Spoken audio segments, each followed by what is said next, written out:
Sejumlah ketua Dewan Pimpinan Cabang, DPC, Partai Golongan Karya di seluruh wilayah Papua Barat Daya, serentak menyuarakan penolakannya terhadap keputusan pelaksana tugas Ketua Dewan Pimpinan Daerah Partai Golkar Papua Barat Daya, Max Hehanusa dan PLT Sekretaris Febri Anjar, yang melakukan pergantian antar waktu terhadap semua pengurus-pengurus DPC Partai Golkar di Kota Sorong, Kabupaten Sorong, Kabupaten Maibrat, Kabupaten Sorong Selatan, Kabupaten Tambrau, dan Kabupaten Raja Ampat. Saat menggelar jumpa pers, Kamis malam, 29 Mei 2025, Ketua-Ketua DPC Partai Golkar dari Kabupaten Tambrau, Kabupaten Sorong Selatan dan Kabupaten Maibrat mempertanyakan alasan-alasan sehingga PLT Ketua dan Sekretaris DPD Partai Golkar Papua Barat Daya melakukan pergantian antar waktu. Padahal sudah ada instruksi dari DPP Partai Golkar bernomor SI-4-DPP-Golkar-2025 tertanggal 15 Mei 2025 yang melarang semua DPD di seluruh Indonesia melakukan pergantian dengan pertimbangan untuk menjaga stabilitas berpolitik di seluruh Indonesia. Provinsi mengeluarkan PLT kepada kabupaten kota ini berdasarkan apa? Ada surat secara tertulis dari DPP ataukah harus dibuktikan? Ini organisasi. Kata Pak Max ini diskresi. Diskresi itu berlaku hanya individu, perseorangan. Ini organisasi, maka harus ada surat.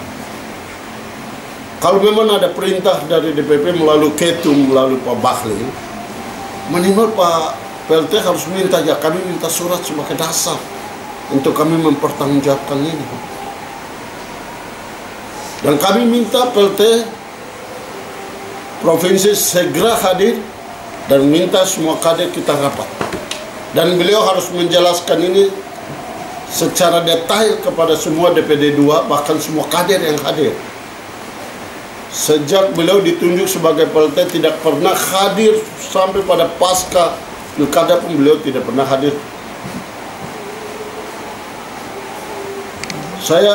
Analisa saya kelihatan ini diboncengi oleh kepentingan oleh Pak Max dan Ibu Febri. Pak Haji sebenarnya tidak tahu masalah sebenarnya. Maka beliau harus turun rapat dan harus menerima masukan saran dari DPD 2 bahkan teman kader provinsi yang ada. Beliau tidak bisa harus berdiam dan dengar dari sepihak. Partai ini kami semua berjasa, berkorban untuk partai ini. Dan kami lagi dalam waktu dekat kami sudah sampai ke Jakarta menindaklanjuti surat kami yang sudah mendahului. Ketua DPC Partai Golkar Maibrat, Luder Keret bahkan berencana melaporkan PLT Ketua dan Sekretaris DPD Partai Golkar Papua Barat Daya ke polisi, karena merasa tercoreng harga dirinya. Pencopotan dirinya dari Ketua DPC Partai Golkar Maibrat tanpa alasan jelas, sudah menjadi pergunjingan hangat di Maibrat. Saya Ketua DPD Maibrat, masa berlaku SK-nya saya tanggal 2 bulan Agustus sudah selesai. Jadi waktunya juga cukup lama. Dan menyangkut persoalan ini, persoalan dikeluarkannya SK ini tidak pernah ada surat pemberitahuan di keputusan Pak kami selaku ketua daerah. Apa kesalahannya? Apa teguran kami? Yang salahnya siapa? Ini kan tidak pernah kami dilibatkan.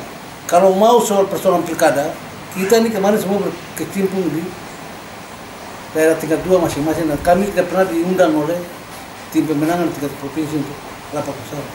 Jadi kami tidak punya kesalahan. Yang kedua, saya mau kasih tahu bahwa saudara Max dan Febri dalam waktu yang tidak terlalu lama kami akan mengadu ke kepolisian dalam Barreskrim untuk melakukan penyelidikan karena di bawah harga diri saya selaku ketua DPD di Kabupaten Maibrat itu sudah diinjak-injak. Pada tanggal 15 Mei 2025, Dewan Pimpinan Pusat Partai Golkar telah mengeluarkan instruksi dengan nomor SI-4-DPP-Golkar-2025. Dalam surat instruksi tersebut, DPP memerintahkan semua PLT Ketua DPD Partai Golkar di seluruh Indonesia untuk menjaga soliditas dan kondusivitas pengurus Partai Golkar di tingkat kabupaten kota. Melarang melakukan penunjukan pelaksana tugas Ketua DPD Partai Golkar Kabupaten Kota, kecuali berhalangan tetap seperti meninggal dunia, mengundurkan diri atas permintaan sendiri secara tertulis, atau diberhentikan oleh DPP Partai Golkar. Pengambilan keputusan strategis terkait pemberhentian atau menonaktifkan jabatan Ketua DPD Partai Golkar Kabupaten Kota, atau penunjukan pelaksana tugas Ketua, harus mendapat persetujuan tertulis dari Ketua Umum DPP Partai Golkar. Tim Liputan, Papua Barat Daya TV.